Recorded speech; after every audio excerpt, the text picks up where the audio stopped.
Bismillah. Panggilan perang. Perang di Hadramaut Yaman menjawab tantangan perang Rizik kepada PWI LS. Kepada mereka sudahlah, capek kita. Kalian setiap hari menghina, memfitnah, capek. Kita perang aja deh. Kita perang aja. Saya siap untuk kobarkan perang melawan mereka dengan backingnya sudah. Takbir. Umat Islam semua saya tanya, siap perang lawan gerombolan monyet? Takbir. Takbir. Takbir. Selesai Ramadan ini, kita akan konsolidasi, saudara. Kalau negara tidak bisa menyelesaikan urusan ini, saya akan beri komando kepada umat Islam. Ayo kita selesaikan dengan cara kita. Takbir. Siap berjihad. Astagfirullah. Bib, kita di Indonesia damai tentram. Jangan adu domba sesama pribumi. Ente mirip Habib Utsman bin Yahya ngadu domba pribumi. Tuh, Hadramaut Yaman memanggilmu dan Kibin untuk perang. Panik gak? Berani gak? Hari ini Hadramaut belum benar-benar tenang. Wilayah ini masih terus bergejolak. Dan sejumlah laporan serta analisis media internasional mulai mengingatkan satu kemungkinan yang mengerikan. Eskalasi konflik Yaman, khususnya pergeseran kekuasaan di Hadramaut, berpotensi menjadi pemicu perang besar di kawasan Teluk. Beberapa pengamat bahkan menyebutnya sebagai potensi Perang Teluk Jilid 4. Di tengah peta konflik senjata dan kepentingan geopolitik itu, ada satu kejanggalan yang sulit diabaikan. Selama ratusan tahun, klan Ba'alawi selalu menjadikan Hadramaut sebagai pusat glorifikasi identitas mereka. Tanah leluhur klan Ba'alawi, tanah suci, bahkan tanah keberkahan. Namun hari ini, justru di tanah yang mereka banggakan itu, nama Ba'alawi nyaris tak terdengar dalam peta kekuasaan yang sesungguhnya. Mereka seakan terasing, tersisih, dan tidak lagi menentukan arah. Mengapa bisa demikian? Untuk menjawabnya, kita harus membuka satu lembar sejarah yang jarang dibaca dengan jujur. Sebuah catatan hitam tentang perebutan kuasa di Hadramaut. Ini bukan kisah tentang penaklukan dengan pedang, bukan cerita perang terbuka dengan pasukan dan bendera kebesaran. Ini adalah kisah tentang kekuasaan yang direbut tanpa terlihat merebut, dan tentang bagaimana agama dijadikan pintu masuk paling efektif menuju kuasa. Sepanjang sejarahnya, klan Ba'alawi tidak pernah menguasai Hadramaut secara resmi atau secara politis. Mereka tidak mendirikan kerajaan, tidak membangun dinasti teritorial, dan tidak pula memimpin pasukan tempur. Namun justru disitulah letak keunggulan mereka, karena bagi mereka kekuasaan yang harus dibangun bukanlah kekuasaan fisik, melainkan kekuasaan batin dan legitimasi moral. Para sejarawan Yaman menyebut modus yang dilakukan oleh klan Ba'alawi ini dengan istilah yang tajam, as-sultah ar-ruhiyah, yang berarti hegemoni ruhani. Selama berabad-abad, klan Ba'alawi membangun citra sebagai kelompok suci, sebagai pewaris legitimasi agama, sebagai figur yang harus dimuliakan melalui klaim sebagai juriyah Nabi Muhammad.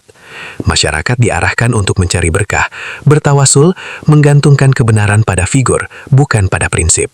Dan ini bukanlah proses alamiah, ini adalah strategi jangka panjang. Pada pasal awal klaim nasab mereka, sekitar abad ke-9 Hijriah, klan Ba'alawi sama sekali tidak tampil sebagai kekuatan politik.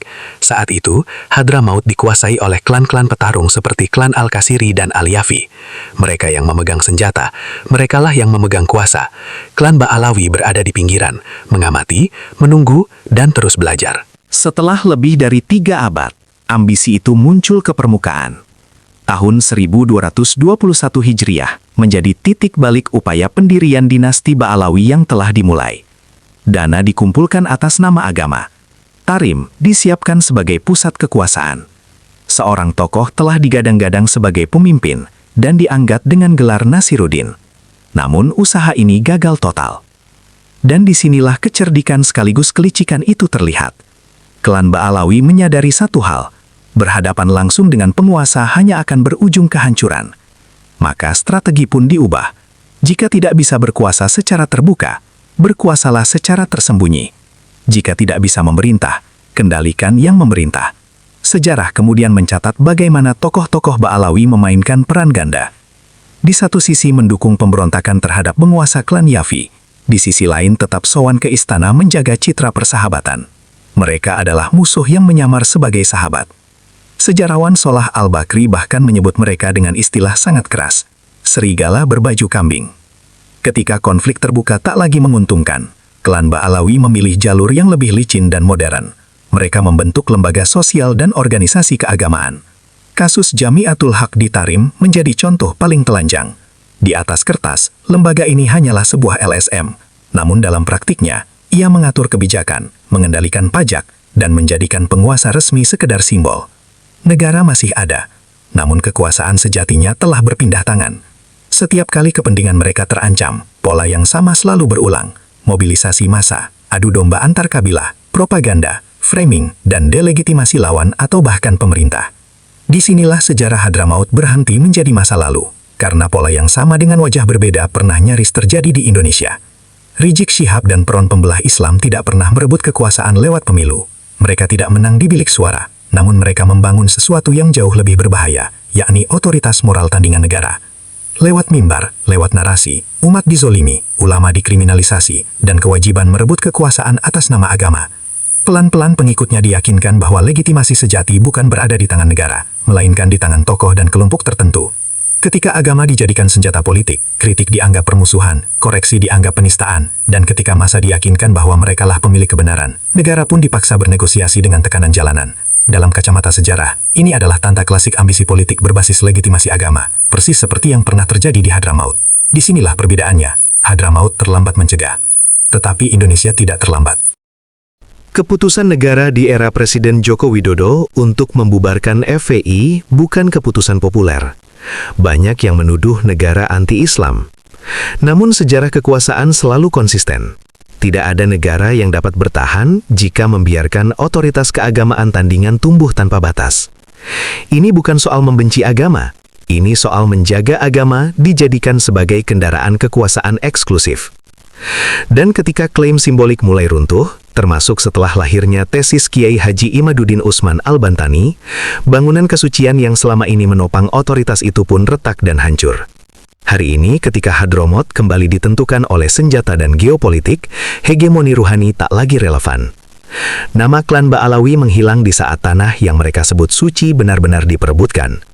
Simbol hanya berkuasa selama negara dan kekuatan nyata membiarkannya. Sejarah selalu jujur kepada siapapun yang mau belajar. Jika pola yang sama dibiarkan berulang, maka tragedi yang sama hanya akan menunggu waktu. Dan pelajaran yang harus kita ambil sudah cukup jelas, bahwa jangan sampai catatan hitam yang terjadi di Hadramaut ditulis ulang di Indonesia. Terima kasih atas waktunya. Tulis komentar. Jangan lupa like and subscribe. Semoga semua manusia mendapat hidayah Islam dan masuk surga semua. Amin. Alhamdulillah.